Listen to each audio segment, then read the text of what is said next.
जमाना है, देखिए लोग क्या-क्या करते रहते हैं। यहाँ हस्बैंड वाइफ के अक्सर झगड़े होते थे, क्योंकि वाइफ को लगता था उसके हस्बैंड का कहीं एक्स्ट्रा अफेयर चल रहा है। ये झगड़े अक्सर होते रहते थे, लेकिन एक दिन हस्बैंड अच्छी सूट-बूट पहन के घर से निकलता है और चला जाता है अपनी गर्लफ्रेंड से मिलने के लिए। अपनी पत्नी से वो कहता है कि देखो मेरी एक जगह ज़रूरी मीटिंग है और मुझे आने में देर हो जाएगी, रात भी हो सकती है, तुम मेरा खाना भी पैक मत करना, मेरा इंतज़ार भी मत करना और खाना-वाना खा के आराम से सो जाना। और वो चला जाता है, एक बढ़िया सा रेस्टोरेंट बुक करता है और वहां जाकर अपनी गर्लफ्रेंड का इंतजार करने लगता है। जी हाँ दोस्तों, एक ऐसी गर्लफ्रेंड जो उसने सोशल मीडिया के माध्यम से, फेसबुक के माध्यम से बना रखी थी। लगभग 6 महीने उससे बातचीत करते हो चुका था और आज ये उनकी पहली डेट थी जब ये दोनों एक दूसरे को आमने सामने देख रहे थे। तो हस्बैंड निकल जाता है अपनी पत्नी से ये कहकर कि वो मीटिंग में जा रहा है और पहुंच जाता है रेस्टोरेंट, जहां वह अपनी एक गर्लफ्रेंड का इंतजार करता है जो सोशल मीडिया पर उसने बना रखी थी। जैसे ही ये लड़की आती है, ये दोनों एक दूसरे को देखते हैं और जैसे ही ये जो लड़का होता है उसको देखता है तो इसके पैरों के नीचे से जमीन खिसक जाती है और ये सारा मामला जो है पहुंच जाता है पुलिस स्टेशन और फिर कहा सुनी यहाँ शुरू हो जाती है। तो ये लड़की कौन थी और पहली ही मुलाकात में इसने इस लड़के को हवालात की हवा कैसे खिला दी। चलिए पूरी कहानी जानते हैं। ये पूरी कहानी मध्य प्रदेश के ग्वालियर की है, जहाँ एक परिवार रहता है, मिश्रा परिवार। यहाँ ग्वालियर में इन दोनों की शादी 2 साल पहले हुई थी। शुरुआत में तो इन दोनों की अच्छी चल रही थी, लेकिन इसके बाद इन दोनों में थोड़ा-सा मनमुटाव होने लगा, लड़ाई झगड़े होने लगे। लड़ाई झगड़े की वजह थी, हस्बैंड जो था उसके मोबाइल में, उसके पैटर्न डला हुआ था, पासवर्ड डले हुए थे, फेसबुक हो, उसका व्हाट्सएप हो या कोई भी अकाउंट हो सोशल मीडिया का, हर चीज में पासवर्ड डले थे जो पत्नी को नागवारा लगते थे और वो अक्सर अपने पति से पूछती थी कि ये पासवर्ड आपने क्यों डाल रखे, तो वो सीधे जवाब नहीं देता था। पत्नी को शक रहता था कि उसका पति का एक्स्ट्रा कहीं अफेयर चल रहा है। इसी वजह से दोनों में लड़ाई झगड़े होते थे और कभी-कभी इतना झगड़ा बढ़ जाता था कि वो अपनी वाइफ पर हाथ उठा देता था। तब पत्नी थोड़ी-सी तरकीब निकालती है ये जानने के लिए कि इनका अफेयर है या नहीं। वो सोशल मीडिया फेसबुक पर एक फेक आईडी बनाती है मोना नाम से और अपने हस्बैंड को रिक्वेस्ट भेज देती है। हस्बैंड भी रिक्वेस्ट एक्सेप्ट कर लेते हैं और यहाँ इन दोनों की हाय हेलो शुरू हो जाती है। फिर हस्बैंड जो होता है वो फेसबुक फ्रेंड जो होता है वो उनसे बात करने की, वीडियो कॉल करने की जिद करता है, तो ये बात तो नहीं करती है।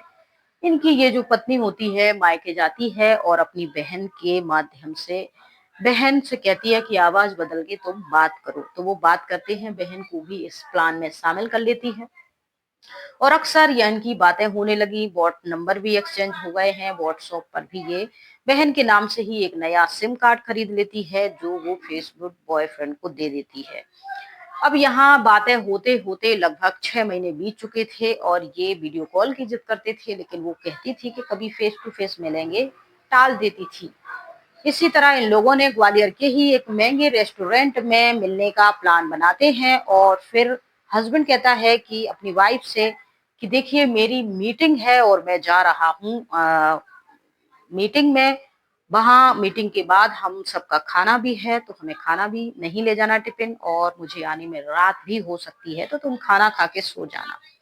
ये कहकर वह चला अपनी पत्नी से कहता है कि देखो मुझे जरूरी मीटिंग है, तो वह निकल जाता है, अच्छे से कपड़े पहनता है, सूट वूट टाई वाई लगाता है, सच्चा संवरता है और निकल जाता है अपनी गर्लफ्रेंड से मिलने के लिए। यहाँ पत्नी भी ऐसे रिएक्ट कर रही थी जैसे कुछ भी उसे मालूमात नहीं है, उसे कुछ भी अपने हस्बैंड पे शक नहीं है और यहाँ हस्बैंड निकल जाते हैं।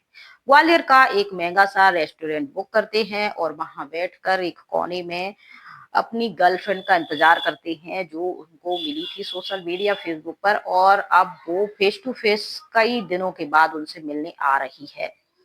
वो बड़ी बेसब्री से वहां इंतजार करते हैं। यहाँ उनकी गर्लफ्रेंड भी पहुंच जाती है जो बड़ी अच्छी तैयार सूट बूट पहने हुए थी और मुंह पे कपड़ा बांधे हुए थी, नकाब उसने लगा रखा था।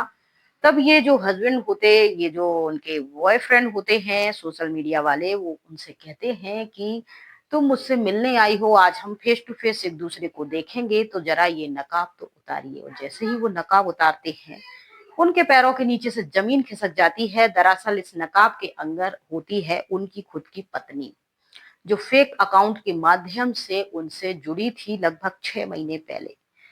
फिर यहाँ इन दोनों जब एक दूसरे को देखते हैं, तो पत्नी जो होती है आग बबूला हो जाती है, चिल्ला चोट शुरू कर देती है और वो बोलती है कि तुम इस तरीके से अपने मोबाइल में तरह तरह के पासवर्ड डाले हुए हो, हम तुम्हारा मोबाइल चेक भी नहीं कर पाते, छू भी नहीं सकते, चला भी नहीं सकते।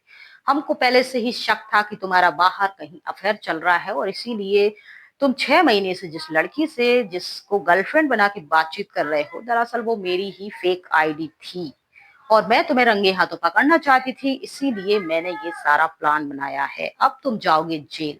और इस तरीके से ये मामला पहुंचता है पुलिस स्टेशन, और फिर पुलिस वाले जो हैं इन दोनों के पारिवारिक इस बातचीत को, इस पूरे केस को बड़े गंभीरता से लेती है, और वो पारिवारिक जो कोर्ट होता है उसमें इस केस को ट्रांसफर करती है, जहाँ की जो अध्यक्ष होती है महिला होती है, और बड़े ही प्यार से इन दोनों को समझाती है कि देखो, तुम लोग सोशल मीडिया के माध्यम से 6 महीने से बड़े प्यार से एक दूसरे से बातचीत कर रहे थे, तो तुम निजी जिंदगी में क्यों नहीं एक दूसरे से प्यार से बातचीत करते हो।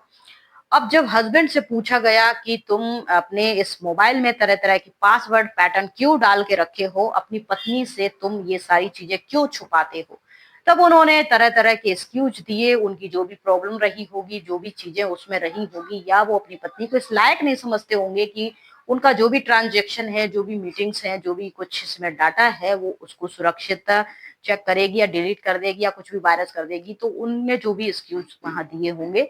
हालांकि 2 महीने ये केस चला, और फिर इसके बाद उन दोनों को एक दूसरे की अहमियत समझ में आ जाती है, और दोनों राजी खुशी से राजीनामा करके घर लौट आते हैं।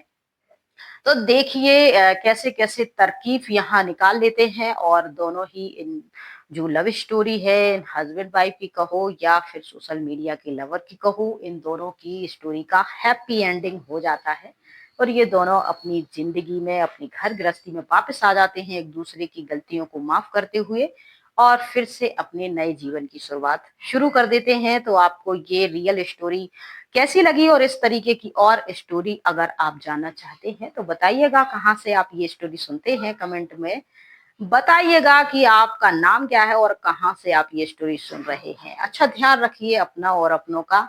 जय हिंद, जय भारत, राधे राधे।